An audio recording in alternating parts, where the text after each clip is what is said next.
Dans l'espace, personne n'entend la musique. Ou plutôt si.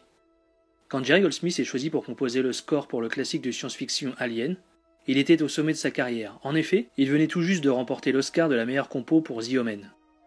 La même année qu'Alien, il composait la séquelle de The Omen, et de façon prolifique, 5 autres scores pour des films ayant chacun des éléments de science-fiction ou thriller, tout en étant apprécié pour des compos dramatiques tels que Patton, Chinatown et j'en passe.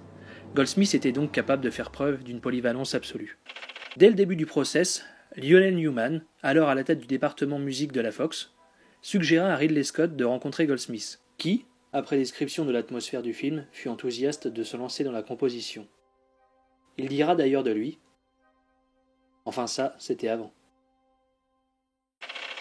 Goldsmith semble profiter du renouveau dans la musique d'aventure spatiale avec ce qu'a pu faire John Williams sur Star Wars, tout en produisant des sonorités à l'opposé de la guerre des étoiles. Sur Alien, il est revenu à un appareil qui a rendu célèbre sa partition sur Patton, l'Echoplex. L'Echoplex enregistre un son, puis le fait circuler au niveau souhaité de répétition. Exemple.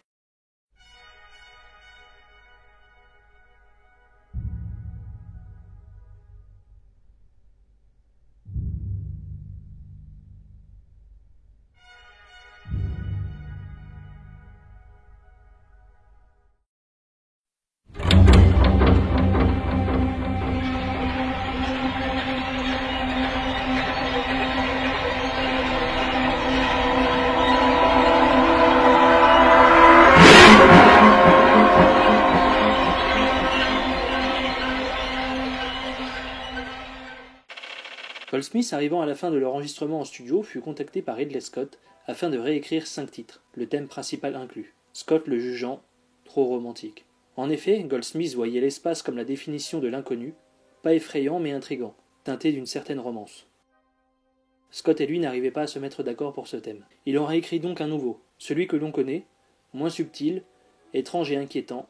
Scott adora, lui non.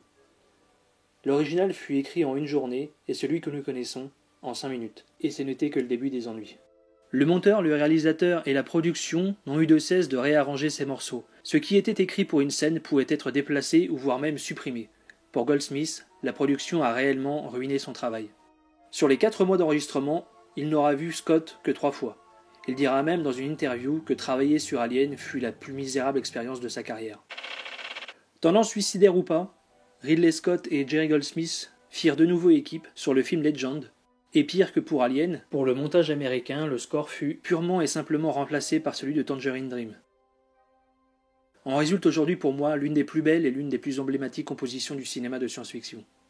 J'espère que cette vidéo vous aura plu, n'hésitez pas à me le faire savoir dans les commentaires, ainsi que de lâcher un pouce bleu d'encouragement. Pour le prochain Parlons BO, je vous propose de choisir entre ces 2 compos, Creepshow de John Harrison ou Robocop 2 de Leonard Rosenman. Ciao tout le monde.